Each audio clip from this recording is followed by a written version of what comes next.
Assalamualaikum warahmatullahi wabarakatuh. Selamat pagi, selamat siang, maupun selamat malam dimanapun teman-teman berada. Oke teman-teman semua, dalam konten hari ini mungkin saya akan sedikit menceritakan alasan kenapa saya sudah lama tidak membuat konten tentang R15 Vapor saya ini. Yang pertama mungkin saya mencoba menjelaskan kenapa saya lama tidak membuat konten, dikarenakan beberapa bulan kebelakangan itu saya banyak melaksanakan kegiatan. Salah satunya saya baru saja melaksanakan kegiatan wisuda, di mana wisuda saya itu berada di Institut Teknologi Kesehatan di Bali, dan motor R15 ini tentu berada di Bengkulu, di mana daerah asal saya itu. Dan juga kebetulan kenapa lama juga setelah di wisuda, saya juga mencari pekerjaan teman-teman. Kebetulan saya mendapatkan pekerjaan itu di salah satu rumah sakit yang ada di Jakarta, tepatnya sih di Pondok Gede ya. Dan motor ini tentunya juga masih di Bengkulu, belum saya kirim. Dan jadi untuk motor ini baru saja saya kirim beberapa hari yang lalu menuju Jakarta. Itu juga menjadi salah satu alasan kenapa saya membuat konten ini, yaitu ingin menceritakan bagaimana sih proses pengiriman motor R15 Vapor ini menggunakan jasa pengiriman Indakargo yang menggunakan towing ya teman-teman. Mungkin yang pertama, kenapa saya memilih Indakargo ya tentu karena harganya yang relatif murah ya.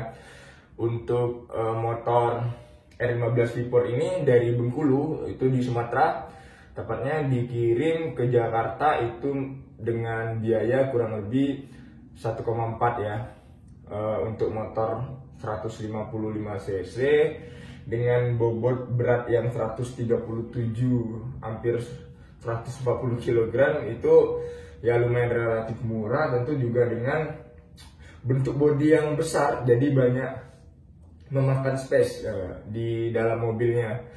Dan untuk motor ini juga dikirim melalui towing ya.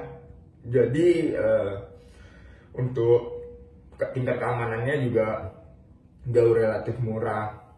Mungkin dari persyaratannya sendiri dari Indakargo juga lumayan membantu kita sendiri sih. Kita cuma perlu mempersiapkan fotokopi STNK, fotokopi BPKB, lalu kita memberikan STNK asli. Nanti untuk surat perjalanannya atau surat perjalanan dari polisi itu kebetulan pihak dari Indakargo sendiri yang mengirim. Itu menurut saya sih cukup membantu bagi kita sih. Saya juga nggak tahu sih dari jasa pengiriman lain apakah ada yang seperti itu juga atau tidak. Tapi sejauh ini yang saya ketahui khusus di daerah saya, mungkin hanya Indakargo yang menyediakan jasa seperti itu. Dikirim. Dari segi packing, motor ini bagus ya teman-teman, dalam artian ya lumayan aman untuk bodi motor. Dari mana ya motor ini dilapisin dari, pertama itu dilapisin dari semacam styrofoam gitu, bukan styrofoam sih tapi apa ya, kayak alas. Misalnya kalau kita beli barang itu kan ada alas warna putih tuh, nah itu dilapisin dulu di area bodinya, baru nanti dilapisin dengan kardus, dan yang terakhir itu ditutup lagi dengan karung ya teman-teman, yang mana itu lumayan aman bagi bodi motor. Ada 3 lapisan berarti. Yang pertama itu yang lapisan putih itu untuk melindungi dari goresan, lalu dibantu ditumpuk lagi dengan kardus, lalu juga dibantu dengan tutupan karung. Nanti mungkin akan saya tampilkan fotonya bagaimana. Tapi kalau yang dari segi ban sama ban depan ban belakang itu tidak dilindungi ya teman-teman, wajar, itu cukup kita wajarkan karena ya lumayan aman sih kalau untuk ban. Cuman yang bahaya kan di R15 itu ya ini contohnya lampu sen, dan kebetulan ini lampu sennya baru saja saya ganti. Nah, mungkin nanti akan kita review juga ya teman-teman, sekalian kita mereview juga apa saja sih modifikasi yang sudah saya jalankan di motor ini. Mungkin ada beberapa part yang nanti saya ganti, mungkin nanti akan kita jelaskan di akhir video ya. Lalu mungkin dari segi keamanannya tadi aman, cuman yang lampu sen memang mereka lepas sendiri sih. Itu dia menjadi alasan saya langsung mengganti ini pertama kali, karena bautnya itu hilang teman-teman. Pada saat saya tanya sama yang mengirim itu ternyata mereka sama sekali tidak diberikan baut yang ada di lampu sen bawaan R15 itu. Jadi ya memang cukup mengecewakan sih, maksudnya baut bawaan dari sini mereka yang lepas tapi kok bisa hilang gitu. Nah, ini yang menjadi salah satu kelemahan di Indah Cargo. Mungkin ini sedikit saya jelaskan.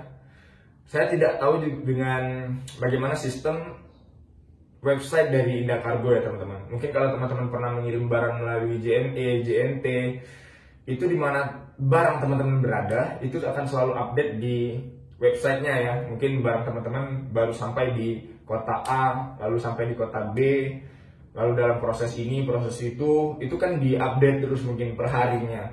Nah, di website Indah Cargo itu tidak diupdate teman-teman.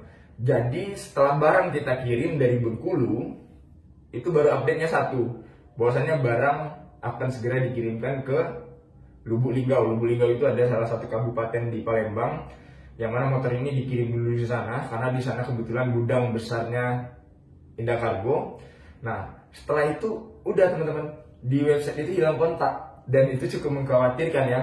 Dalam artian ya, kok sudah beberapa hari, kalau saya kemarin ya teman-teman udah 7-8 hari itu nggak update sama sekali.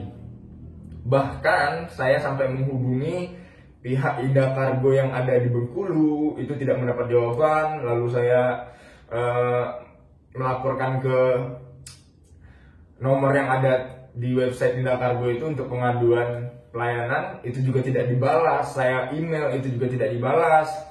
Itu selama kurang lebih 7-8 hari. Namun saya berinisiatif ya, saya datangin tempat di Bengkulu, dan baru mereka bisa memberikan kontak salah satu owner mungkin yang ada di Indah Cargo di Linggau. Ternyata motor saya belum dikirim selama 8 hari.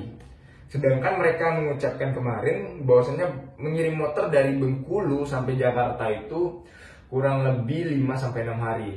Namun baru sampai di Jakarta itu 12 hari. Jadi pada saat saya langsung mendatangi Indah Cargo, mungkin di situ mereka baru bergerak, dalam artian ya baru aware dengan barang yang ada di sana, kok belum dikirim juga. Berarti kan selama ini menurut saya sih tidak profesional. Salah satunya sih dari website ya.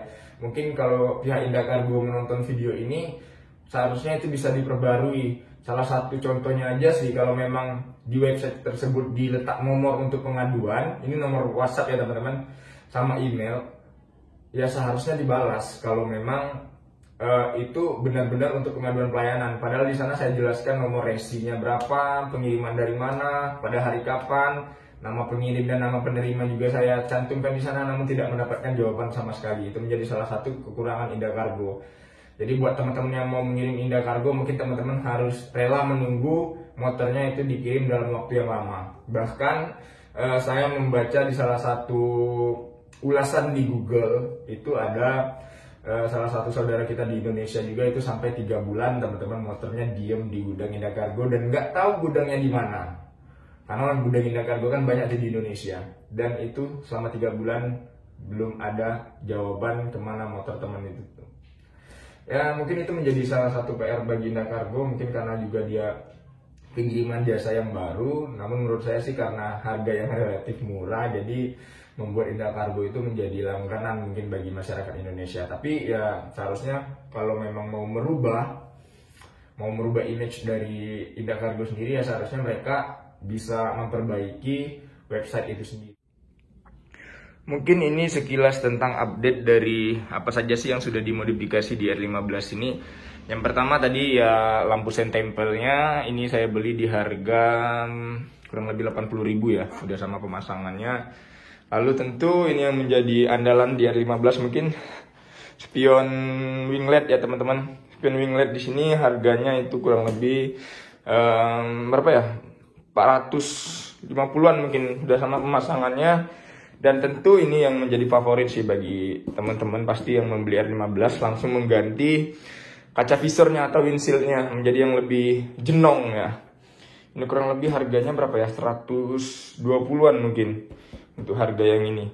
Lalu saya juga memasang untuk holder phone ya, karena saya berada di Jakarta tentu menjadi sesuatu hal yang penting ya. Yang mana ini lumayan aman juga ya teman-teman, dalam artian ini nggak mudah goyang, nggak mudah lepas karena ini benar-benar ditanam dari sini ya, dari stangnya itu benar-benar ditanam ini dan berbahan besi, jadi ya lumayan aman. Jadi ya memang harganya lumayan mahal sih, harganya 110 atau 120-an kemarin sudah sama pemasangannya, tapi ini lumayan kuat, jadi HP kita itu nggak goyang selama dipasang di sini. Ya tentu ya untuk plat motornya mungkin saya pindahin di belakang windshieldnya mungkin untuk menambah penampilan dari motor ini, kurang lebih ya seperti ini teman-teman. Ya doain aja, mungkin nanti kalau udah ada dana mungkin nanti akan kita modifikasi lagi motornya, mungkin dari permintaan teman-teman dari dulu ya, mungkin knalpot ya, knalpot sama ya gini mau dilepas aja bagusnya memang, tapi ya kita ngumpul biaya dulu ya teman-teman untuk modifikasi. Mungkin itu saja sih untuk part modifikasi dari motor ini, tambahan dari yang sebelumnya. Akhir kata saya ucapkan terima kasih bagi teman-teman semua yang sudah menonton video ini. Mohon maaf bila ada salah kata. Saya ucapkan wassalamualaikum warahmatullahi wabarakatuh. Sampai bertemu di video selanjutnya.